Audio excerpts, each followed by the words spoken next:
crisis, in the literal sense of a crisis, being both something that is very, very disruptive, but also is pregnant with potential opportunity.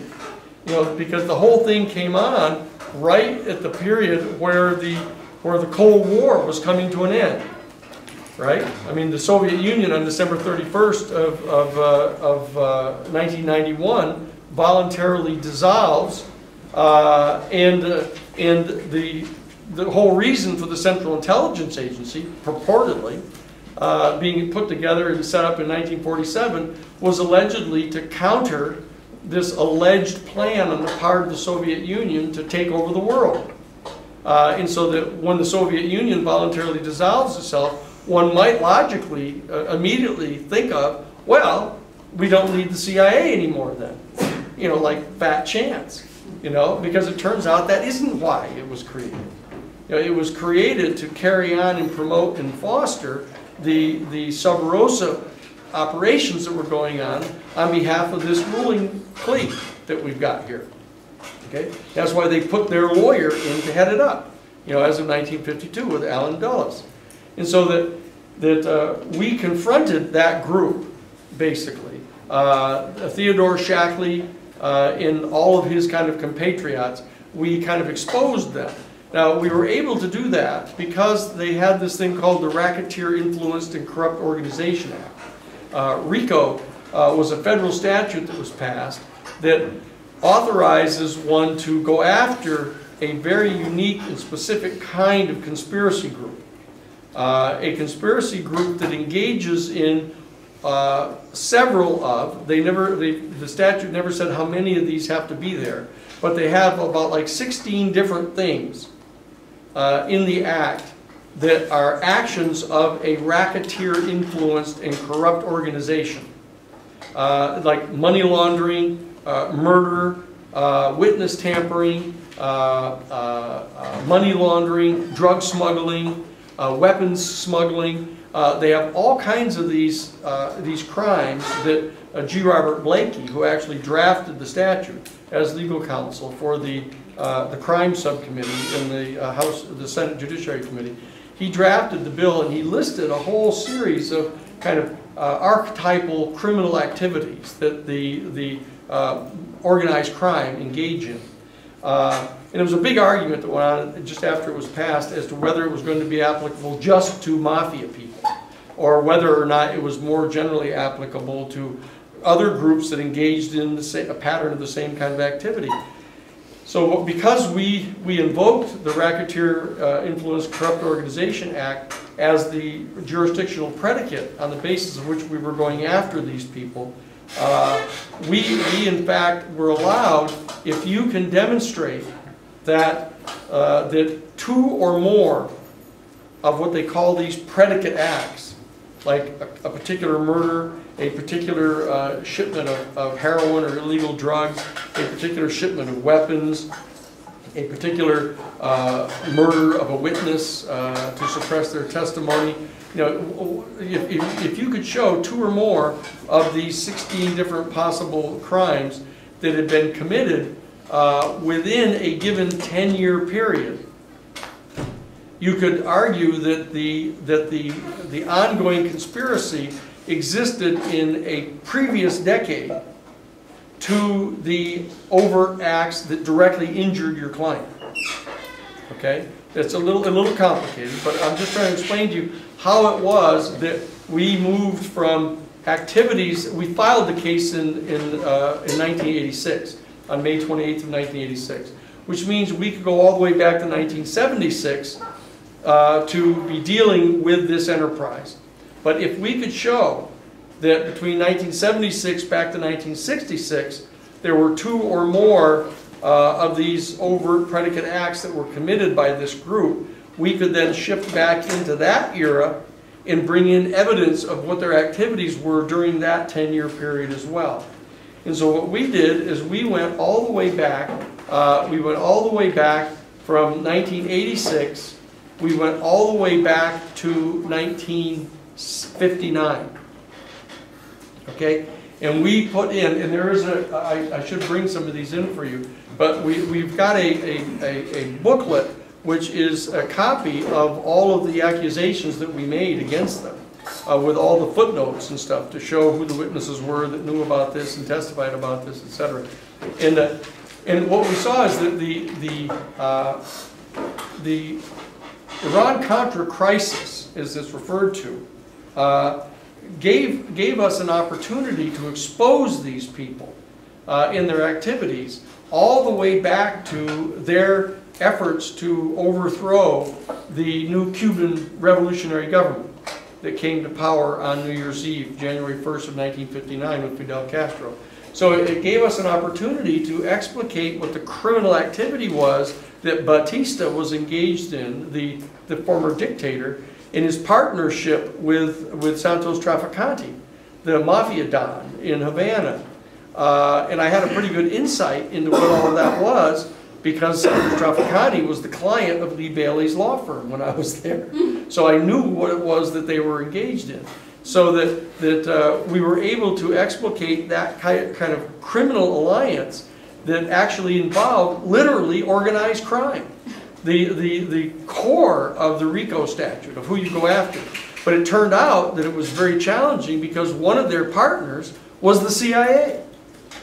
Okay? And so the whole idea, if you tried to bring a criminal racketeering charge against the CIA itself, everybody would have fallen down dead and not dared to do it.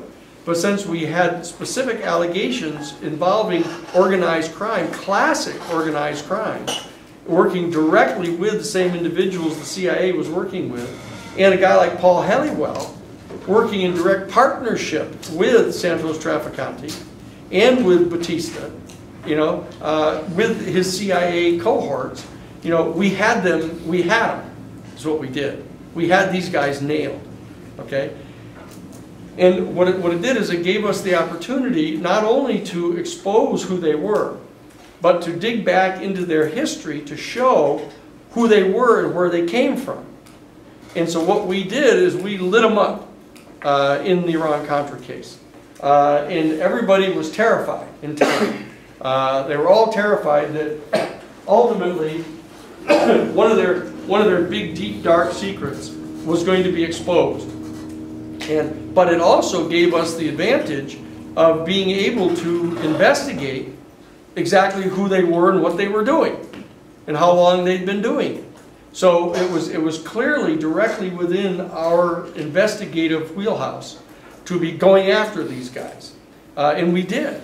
And we had 6 full-time private investigators, most of them former military intelligence guys, CID, Marine Corps Criminal Investigation Division. We had the chief of the U.S. Army Criminal Investigation Division, Pierre, what was his name, his real name? Anyway, won't make any difference to you. But anyway, so the bottom line is we had a former OSI, Office of Special Investigations agent, Gene Wheaton was one of our investigators. Bill Taylor, Marine Corps CID, 3 tours in Vietnam. We had David McMichaels, was a former CIA analyst that got fired for proving that the White House was lying and trying to say that the Sandinista were trying to ship weapons to other places in Latin America and everything. So we had a whole group of people, full-scale professional criminal investigators going after these guys. We had jurisdiction established. We had standing to go after these people. And so that we were in a sense trying to dig out at the roots what this operation was and expose them. Now, we were not in that case talking about this elite group of 60 to 100 men. We weren't, you know, nailing those guys. What we were doing is we were going after the majors and the colonels that were all involved in working for them. And that's why when we would corner these guys, they would all basically say the same thing. Wait a second, this was authorized. You know, this was all authorized, what we were doing. And when you say, well, who authorized it? It would say, well, everybody above us was authorizing this. You know, it's sort of like the torture memo. You know, wait a second, these were all authorized, what we were doing. This enhanced interrogation was all authorized. and to the point where you actually see Rumsfeld's initials, you know, checking off boxes of what they could do to these people, you know, and yet nobody wants to go there. And so what we did is we went as far as anybody's ever gone, farther than anybody else had ever gone in exposing these people. But in the process of doing it, I was able to discover who the people were above them, and the actual windows through into that was Theodore Shackley and Allen Dulles. That these guys, you could really see who it is they were working for, and that the moment I told you that the story of when I met James Burkholder Smith, and James Burkholder Smith told me at the Dubliner Cafe, you know, that if you're going to be going after these particular guys, you better know who it is you're really, who's really behind this, you know.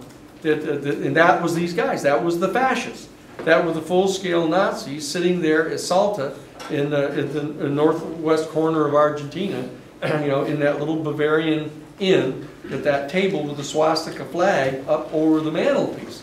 There they are, you know, sitting there directly, talking to the deputy CIA station chief in first person using his name. Hey, Joe, you know, clearly, you know, that you've been told that you know that you're not going to be able to stay on unless you stay out of this cocaine cartel that we've set up. You know, virtually the same thing that Paul Halliwell was involved in later or earlier. You know, in smuggling the heroin into Cuba and having it sold by the mafia in the U.S. So what we've done is we've pushed all the way through to exposing who these people were, and the sad part of it is that we were surprised to discover that most everybody in Washington already knew. I mean, we thought we were telling them something new. We thought that we were exposing these people. And the minute we got it fully explicated, we got a whole lot of these things. Hey, kid, you know, lighten up here. You know, the meeting with John Kerry's chief counsel. You know, that's sitting there going, you know, hey, Dan, let's just set this investigation aside. In exchange for that, Kerry's going to be vice president of the United States, and we'll be in his staff. You and I will be there. You know. Wait, you got offered a position on. Yeah, in Kerry's staff when he ran for the vice presidency, along with Al Gore running for the presidency in 2000. Okay, so that's the way it goes. That there'll come a point in time, if you're really doing this, when you're going to get made the offer. You know, you're going to get made the offer. Okay, you know enough to have punched through. You're now into our office here. You now know where we are. So smarten up. And get on board this thing, okay? So that you're going to have to make a decision that your alliance is with the regular people. Your alliance is with the regular people, like all of us, and not with them. You know? And you know, the question as to whether we can generate a genuine threat to these people again. In light of how defensive they became after that, and began to just fill up the entire federal judiciary with these Federalist Society people that are cutting you off at the gulch. You know, every time you try to get at them, using the legal procedures. You know, and the problem is that they're in charge of the legal procedures. You know, they're in charge of the laws that are getting made in Congress. They're in charge of the appointments of the judges. You know, so that what I don't want you to despair over our being able to do anything about this, because the bottom line is they've gone so far now that they're basically getting set to destroy your entire environment. You know, so that it's one of those kind of things like, well, when the Depression actually comes and they completely destroy the entire economy, somebody like Franklin Roosevelt comes in and says, look, we're going to have to rein you in. We're going to have to tone you down. We're going to have to, you know, clip your wings a bit. We're going to have to put some regulation on you people, etc. But it's only that type of overwhelming crisis that really ever allows some of the people in the ruling community to take measure of these people and rein them in. And so that what I'm telling you is I believe that we're on the brink of that happening again. I believe that what's getting ready to start happening is already starting to happen in the environment. You know, I mean, you got, you know, half of Texas underwater this weekend. You know, I mean, yeah, I mean, there's massive floods all over Houston. They've got houses floating away. You know, and they've got, you know, massive tornadoes tearing up, you know, Oklahoma now. You know, so what I'm saying is that this crisis is going to confront you with, at the one and the same time, all of the disruptions and conflicts that are intrinsic to this process, but it presents another opportunity, that you're going to get another opportunity here to do something about these people. Yes, John? I had a quick question about the Northern Industrial Alliance and how they want to control the world's resources. Yes. So I know, like, playing like playing the if game is kind of weird. Like, you know, like if this, then, you know, would they do this or whatever? But yeah. Would they use like disasters like the flooding of like Texas and a lot of the natural disasters that are happening like around the world to kind of say like, oh, there's going to be chaos, we need to take control of like the resources so we can, you know, stabilize. Oh, there's not any doubt about that. Yeah. So you read Naomi Wolf's, what is it called? What is it called? The shock doctrine. The shock doctrine, yeah. She talks all about that. About how they actually lay right back, and when these huge crises come, they just wade in and they just sort of start garnering more and more power and more property and stuff based upon the consequences of the crisis. I've got a book recommendation. Have you ever read Zaytoun by David Eggers? Zeitoun. It's since been proven that the guy in the book was kind of a jerk, or at least turned into a jerk after the book was written, but it's still a great story of how basically they used Hurricane Katrina to do exactly that in Louisiana. And Naomi talks about that too, about how they moved in and tried to effectuate previous agendas that the reactionary community had of attempting to do certain things in Louisiana, which they followed up on immediately because of the hurricane. Okay, but what I want to talk about now is that we are standing on the brink of another one of the Bushes potentially coming in to power. You know, and here we are. I don't know what the board of directors of the school or anything thinks about this, but we'll probably find out. But the bottom line is that if Jeb Bush gets the nomination for the Republican Party, and if by any stretch of the imagination he were to win, the same people are going to come right back into power again. The same people that were there much younger in the George H.W. Bush administration, part of the group they called the Vulcans, and the people who came into power with W. Bush, his son, the grandson of George Herbert Walker. You know, these people came back into power, Richard Armitage, in all these characters. You know, in Negroponte, there's a whole list of them we can lay out for you. But the bottom line is they would all come back in as his counselors and advisors. And his father will probably be dead by that time, or maybe he's virtually dead now. But the bottom line is there's still the same power elite around all those people. Okay, and that's that whole Bush dynasty. That's the James Baker III and all of that alliance they have with the Saudis. So there's a lot of interesting things that are going to be going on with the Saudis, because as I told you right in one of the very first two classes, I laid out for you this entire scenario pursuant to which Khalil Mahfouz, the head of the Royal Saudi Family Bank, and Mohammed Baroum, the major heir to the steel and cement fortune in Saudi Arabia, how they're directly funding Osama bin Laden in the radical Sunni uprising. And these were the exact people that Dick Cheney promised King Faoud and Crown Prince Abdullah that he would protect them against if they would invite us in to occupy the oil fields at the end of the Cold War. So there's very real, present, current things going on right now that are pertinent to this.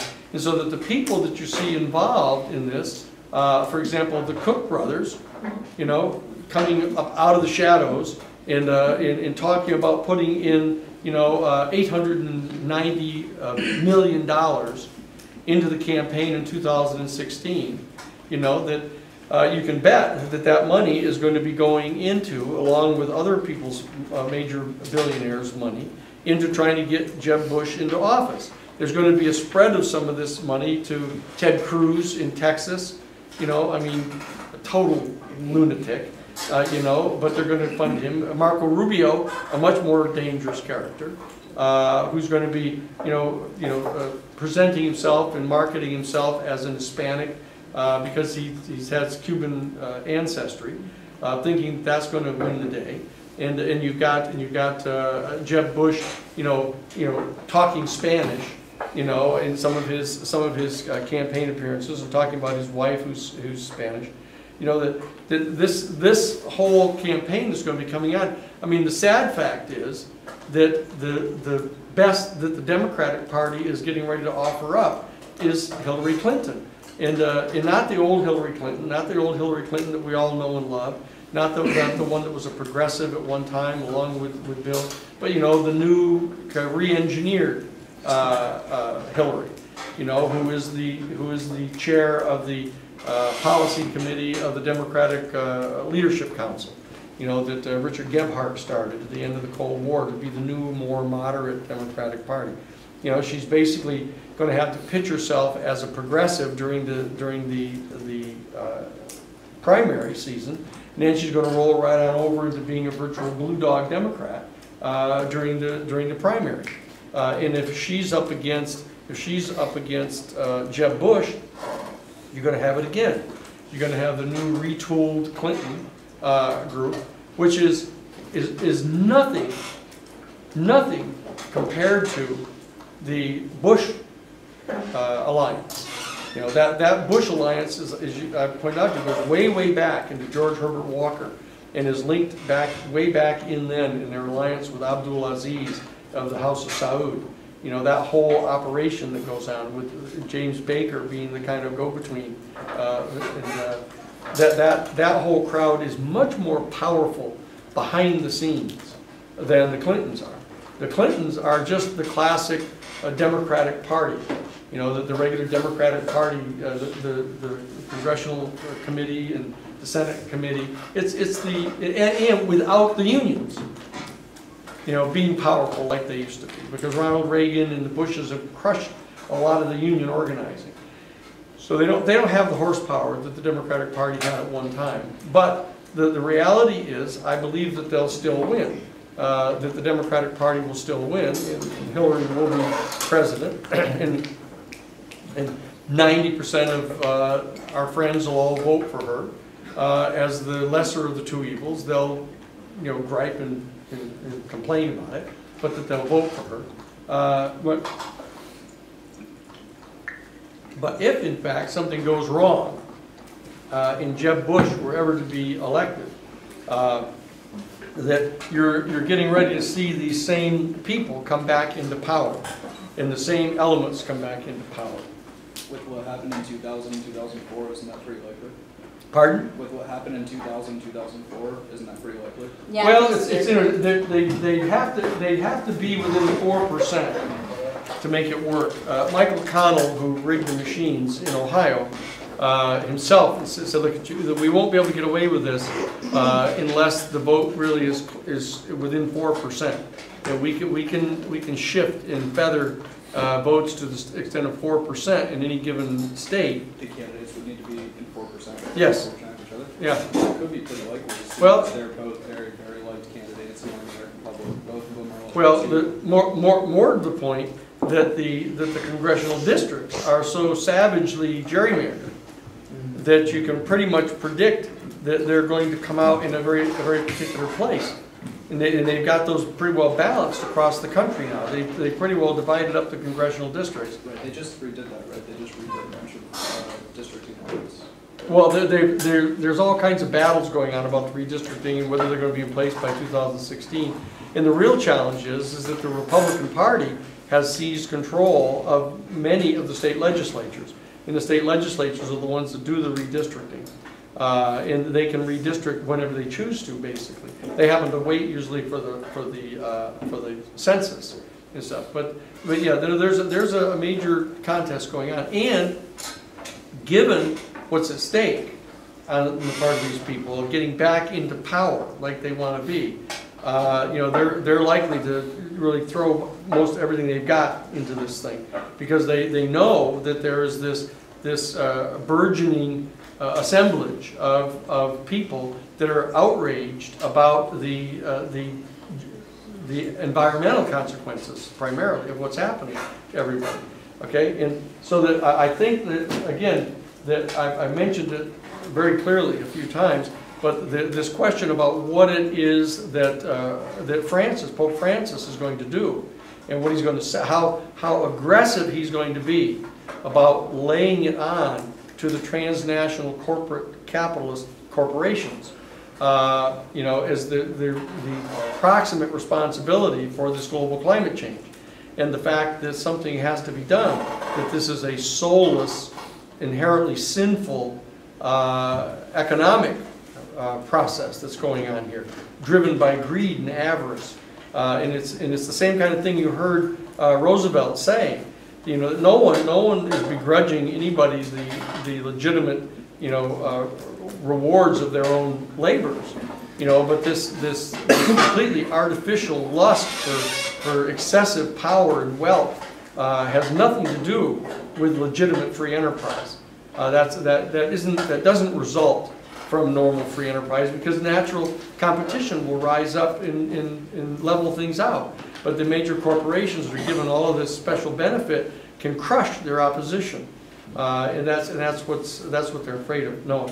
I'm wondering if you can talk a little bit more about the Iran Contra scandal. It seems like you were trying to cause one of these crises that we did cause one of those crises. But did it not work in getting was the Bush kind of alliance group involved in that, and then they did not get their comeuppance, or what? No, that's right. Oh no, the Bush group was definitely involved in that. The Iran Contra weapons supply operation was being run by Theodore Shackley, who was one of the major electoral supporters of George Bush, of his candidacy for the presidency when Reagan got the nomination. That Shackley was involved in bringing in campaign money and stuff for George H.W.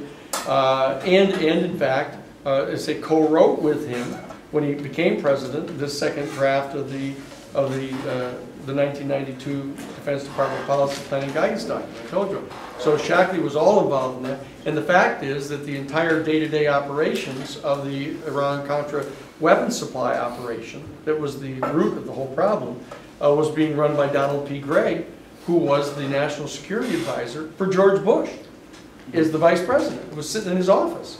And they were actually having meetings with Felix Rodriguez, who was the guy who ran the Ilopango Air Base operation, where they brought the weapons in and put them on small planes and shipped them out, and brought in the cocaine and put them on the things and flew them back in. That was Felix Rodriguez, and they would meet right in George Bush's office, along with Donald P. Gray, his CIA case officer. So that they were directly involved in it. What really pulled the cork on the whole thing was the leadership of the Democratic Party, finally letting go of it, and they refused to. They never did initiate the investigation. If they didn't investigate the thing, we did. We pushed it right on top of them, and they did everything they could to say, "I'm not listening, I'm not listening, I'm not looking," until we finally broke through with Hasselbusch getting shot down and getting him to spill the beans on them and put it up on a national television. That was the only thing that caused them to go, "Oh, what do you know? Gambling going on right here." That they had to do something. And so all they did is rushed in and covered it up. And, I thought we were going to get John Kerry to stick with it and carry through on this thing. But he didn't. He folded in that meeting I told you about. With, what's his head from Michigan, Don Regal, came in and told him that the leadership of the Democratic Party was wanting him to step back on this investigation, and they would reward him basically by making him vice president along with Gore when he ran for the presidency in 2000. that would have happened. And that's why it was, when people came to me after the 2000 election, they said, oh, no, now what? I said, what do you mean, now what? I mean, that it's going to be John Kerry. John Kerry will be the candidate. That's who's going to be here. That even though Gore lost, and Gore had what's his head from Connecticut, Joe Lieberman is his vice presidential candidate for all the reasons I told you about, because he was so pissed off at the Clinton, for lying to him about Lewinsky. But the bottom line is that you knew perfectly well that John Kerry was going to be the presidential candidate for the Democrats the next time, because he'd been promised this as a quid pro quo for his backing off on this Iran Contra thing. And it was partly my mistake. I mean, I told you, I was the one that swallowed the bait. When Tip O'Neill told me to go up and see Claiborne and Powell and recommend John Kerry to be the chairman of the Senate Select Committee on Terrorism and Narcotics. So that's where the real investigation was going on. But the Republicans, remember, the person they brought in to be their chief investigator on the Iran Contra thing was Tom Polgar, the very guy that Shackley brought in to be the station chief in Mexico City over Joseph Burkholder Smith, the very guy that sent him to go see the Nazis. I mean, that's the guy the Republicans have as their chief investigator. He's not an investigator. He's there to block off everything. And the Democrats just folded, because they saw this thing getting pulled out by the roots. And we were just confronting them with the evidence. And we had the flight numbers, we had the tail numbers of the airplanes, we had copies of the shipping invoices of the weapons with their serial numbers on them. We had the false end user certificates. I mean, we knew that they were landing. I had the DEA, the head DEA investigator, testifying for us at Ilapango about them landing the weapons and offloading the weapons and putting cocaine on their aircraft. And there was no doubt we had these people absolutely slam dunk dead in the water, and should have closed down the Central Intelligence Agency. But that's exactly what they didn't want. They didn't want that to happen. Sam? So it seems like there's a tension that's present a lot of the time between, on the one hand, we've got this sort of conservative or reactionary, obviously with the worldview breakdown, it gets away from modern politics, it gets harder to talk about in the sense of the modern political spectrum, but I guess because I'm doing my thesis on campaign finance, do you think that there's still merit to the two-party system and this sort of opposition? Because it seems like there's a lot of the elite that's sort of working through the Republican Party, but not by unifying the Republican Party. And but on the other hand, it seems like the parties themselves often co-opt the individual principles and morals of those elected. So do you think that there's still merit to having a two-party system? I think no. I think that there absolutely needs to be more than two parties. That's part of the solution we're going to be talking about next week. From a structural point of view, the fact of the matter is that both of these political parties have been targeted by this elite capitalist group to finance them. They've moved their lawyers into the judicial positions of actually authorizing them to give them funding now. And the legislature is endorsing that.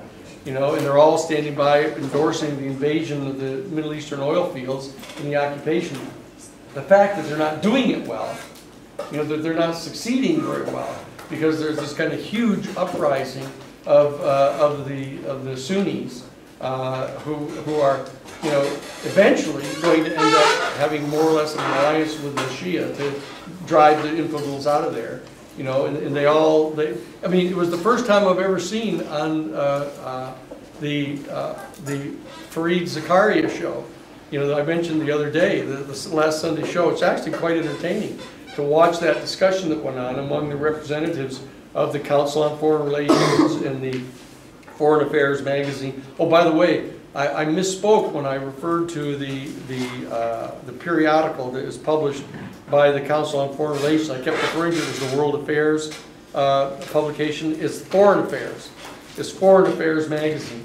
If you want to see what they're talking about among themselves, you know, you read Foreign Affairs magazine, and you can see how they're discussing, how they're going to maintain control over these things, you know.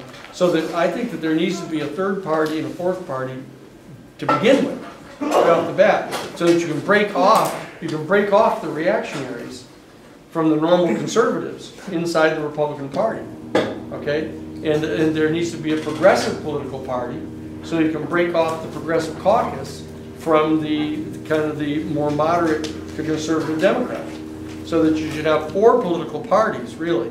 You can have right now you've got a moderate Democratic Party, a conservative Republican Party, a reactionary party, and a progressive party. And then you can get a meaningful debate going on in front of the American people. And you can actually deprive one of the 2 parties of having any kind of a clear majority. Okay? And that once you've got that, and if you can follow up on that by getting people elected in the House and Senate from those other parties, you can keep either one of the 2 parties from controlling the committees in Congress. And it's that kind of power that enables them to run away in disregard of the will of the American people. You know, you can have 95% of the people opposing the war in the Middle East, and they don't care. Because you don't have any option. Both Republicans and Democrats agree that they're going to do it. And so what are you going to do? You know, vote for Bernie Sanders. You know, all 3 of us. You know, so what I'm saying is that we've got to have structured political parties that can challenge them, and in fact destabilize the otherwise overstable, if you will, American government. Because the American government is too powerful and it can resist the will of the people. And it has been resisting the will of the people over and over again. You know? And so that what they want us to do is they want us to keep figuring out how to, as was said by Roosevelt, is, you know, how to get along in the present system rather than to fix the system. You know? And that's what we've really got to do. We've got to figure out whether we can fix this system, this constitutional federal republic, if we can get it fixed so that it'll work. You know, now then more cynical people are going to say it is working. It's working just exactly like they set it up. They had all those compromises right in it at the very beginning, and they want it to function this way because they've struck a balance between those reactionary Hamiltonians and the progressive Madisonians. They've struck a compromise, and the people that are in charge of kind of administering this compromise are the middle marginalists. You know, and so that's how you get this kind of new, more moderate Democratic Party, you know, of the Gebhardt type of people, the Democratic Leadership Council, and you get Hilary Clinton, you know, doing exactly that. You know, no matter what she thinks or believes or one time believed. You know, so that's, now people will argue also, well, you're going to get that even if you have 4 parties. They're going to have to come to some kind of a set of compromises. But you're not going to have a runaway party that can do that ridiculous stuff like the W. Bush did. I mean, that was completely insane what he was doing. You know, you know, invading and occupying the Middle East, torturing people, renditioning people. You know, it's, you know, in the market's going completely crazy, authorizing people to, you know, borrow money and buy stocks and have credit default swaps. And I mean, they were doing, it was right out of a bad dream, you know, because they basically took the bit in their teeth and they ran with it, you know, and that's what we've got to stop from happening. So those are the kind of steps that we can do. Yeah, Sophia. And then Tom. I'm so sorry for asking so many questions. No, as long as they're good questions, I don't mind. Yeah, a couple good questions. First of all, okay, I have 3 questions. Number 1, what do you visualize happening if Jeb Bush gets elected? Second of all, if Jeb Bush gets elected, is that proof that the system is irreparably broken? If the system is irreparably broken, what do we do about it? Revolution? I mean, that's your first question? Or is that all 3 of them? That's all 3 of them, but I also wondered if we could manufacture a crisis the way FDR did with Pearl Harbor to make something happen. Right. Because whatever needs to happen quickly before Florida's underwater. Yeah. Well, okay, that's not a bad question. You know, the bottom line is that I think that that's exactly what Francis is doing. That Pope Francis is getting ready to basically instigate a major crisis. Because he sees the major crisis of global climate change and the rise of the national security state rolling into place. And if it's allowed to go further down the road and a guy like Jeb Bush gets elected, it may start getting beyond our control. It would be like Germany in the 1930s, that we somehow let it get out from under our control. And because we were too sanguine about what was going on, and it can't possibly happen here, or it can't possibly happen again. It would happen again. I can be sure of that. You know, if Jeb Bush were to get elected, you know, that same kind of crowd is going to roll into place, and they're going to say, okay, let's do it this time. That we're getting a third run at this thing, and they're going to do it this time. And I think they will. You know, they just had the head of the FBI apparently on television this morning, you know, having a television Skype meeting with all the chiefs of police around the country, you know, telling them that they have to get on board in coordinating themselves with this anti-terrorist campaign that the federal government is engaged in now, because we have to be really alert now that we have homegrown terrorists, you know, and we aren't going to be able to, you know, nail them by the fact that they've all got face scarves, you know, that these are regular Americans now, and you know, I mean, you can see it coming, you know, and these people are all throughout the government structures, so that I think that I mean, we have certain material in him that I think is going to keep him from being elected. So I don't want to speak too ill of him before he gets the nomination. You know, I just assume he gets the nomination, and then we can cut him off at the knees with various photographs and stuff that we have of him meeting with major terrorists and drug smugglers and everything else, all during the Iran Contra thing. And Bob Woodward knows we've got him. Bob Woodward knows that we were there, and that we've got the photographs of him. But you know, but the bottom line is that he's the major conservative to reactionary people in the Republican Party want to have Jeb Bush be their nominee. And you got some of the yahoos that are going to want Ted Cruz or Scott Walker. You know, I mean, the real hardcore trailer park reactionaries in the Republican Party, but not the leadership. They're smart. You know, no one gainsays the fact that these people are smart. You know, Ted Shackley is one of the smartest guys I've seen. I mean, really knows what he's doing. Can just kind of angle it right on in there and take advantage of everybody's kind of predilections and prejudices, etc. So that I think that we need to be prepared for this, but I don't think he's going to get elected. I'm quite confident, 85% confident, that Hillary Clinton is going to get elected. You know, that nobody's going to vote. I mean, more than a handful will vote for Bernie Sanders in the primary. You know, it's basically to kind of give some energy to a primary.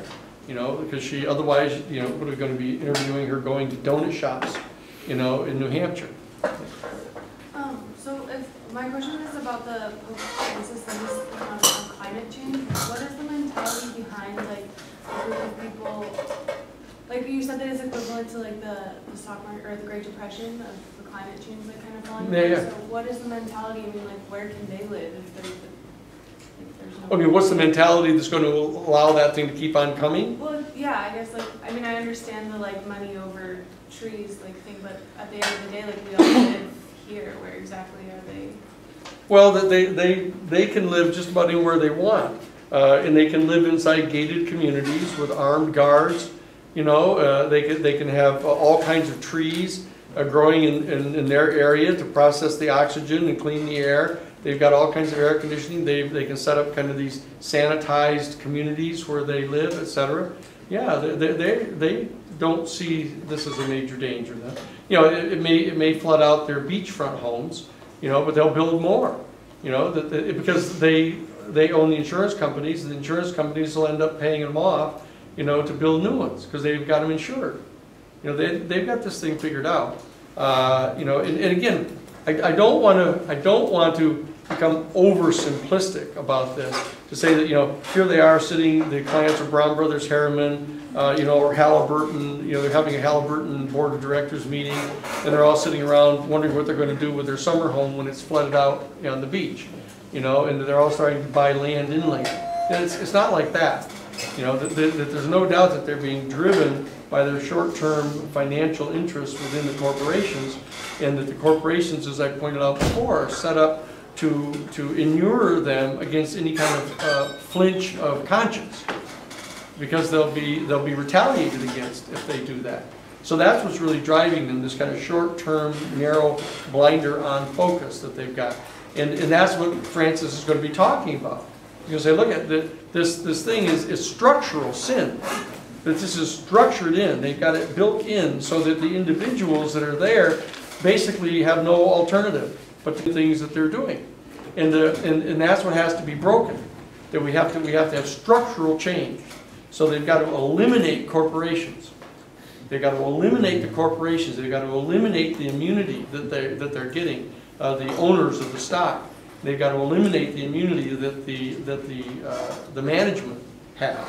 You know, they've got to cut off their ability to fund the campaigns. You know, these corporations, they've got to cut off the ability of these multi-billionaires to buy candidates. There are a certain set of things that we've got to do here, and it's very much like Roosevelt was confronted with. You know, now in more radical people are going to be critical of that, saying, as was pointed out, you know, really didn't Roosevelt really save the capitalist system? Wouldn't the capitalist system have collapsed?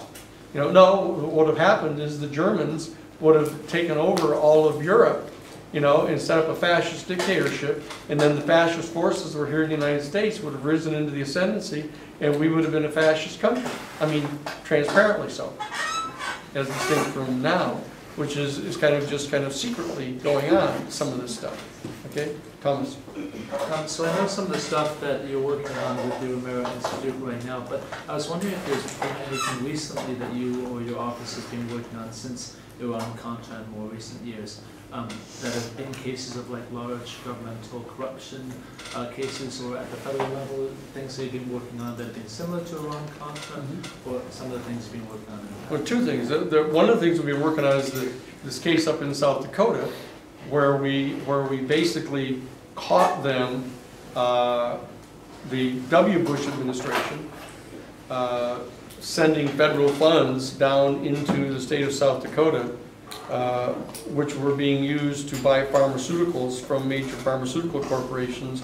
For example, one of the members of the board of directors of which is George H.W. Bush, you know, sending pharmaceuticals in and dosing the Native American kids, and in these big group homes, like the South Dakota Children's Home Services Incorporated, which was actually run by the lieutenant governor for profit, and that the monies that were coming in were increasing the profits to the pharmaceutical corporations that were selling the pharmaceutical drugs like Zoloft and Zyprexa and things that they were dosing the Native American kids with, and then those increased profits were being distributed in part as bonuses to the middle-level management, and then the CEO of those pharmaceutical companies were going around collecting voluntary campaign contributions for George W. Bush, and they were coming right back into the Republican Party, and the Republican Party was then using those to fund campaigns to knock off Democrats, you know, like Tom Daschle, who was the majority leader for the Democrats in the Senate. You know, knocked him off.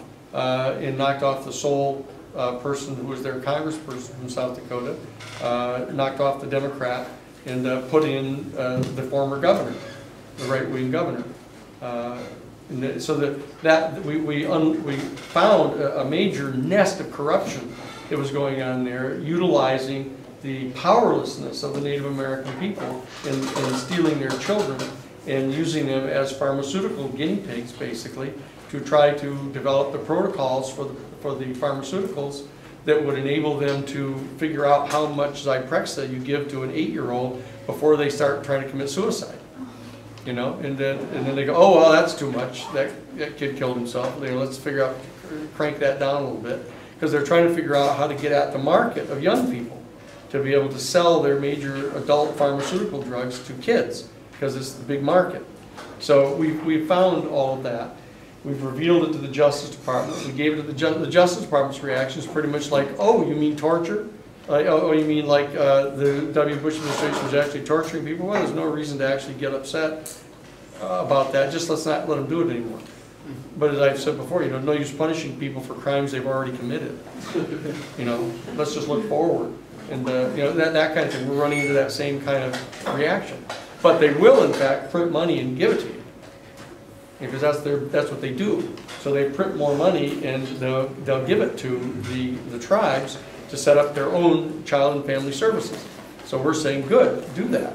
Let's set up their own child and family services, cut the state out of capturing these kids and marketing them, you know, and then let's cut out the state and the feds from being able to control this.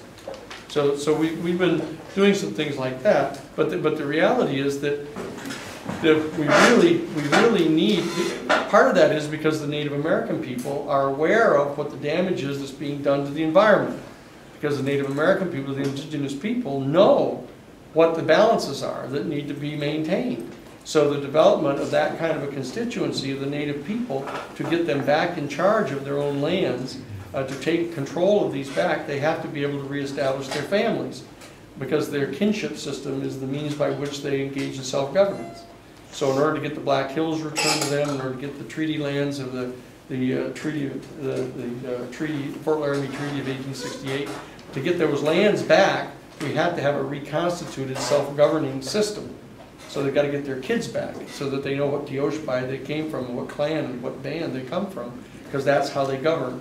So that's one of the major cases we're doing now, and we're doing writing the second book, which is dealing with rulers of the realm, these people, trying to get it put out in one comprehensive package, who these people are, and do it in a way that doesn't scare people to death, but just kind of makes it part of a story, a natural story, which we're planning to get done. To know who these characters are, how they get up and put their pants on one leg at a time. You have a major character who is Theodore Shackley. Watch where he was and what he was doing. And not characterize him, not have him be a completely straw figure that we just characterize and knock him over. Have a person who makes the argument on behalf of what they're doing. Let them make that argument. I think that we have the obligation to be able to develop the better argument on behalf of the constitutional principles on which we're founded. And so we're going to have a test here. We're going to have a test to determine whether we have been successful in really getting our people to believe this stuff. When you say that Francis is going to address climate change, do you mean he's also going to address the role that humans are playing in climate change?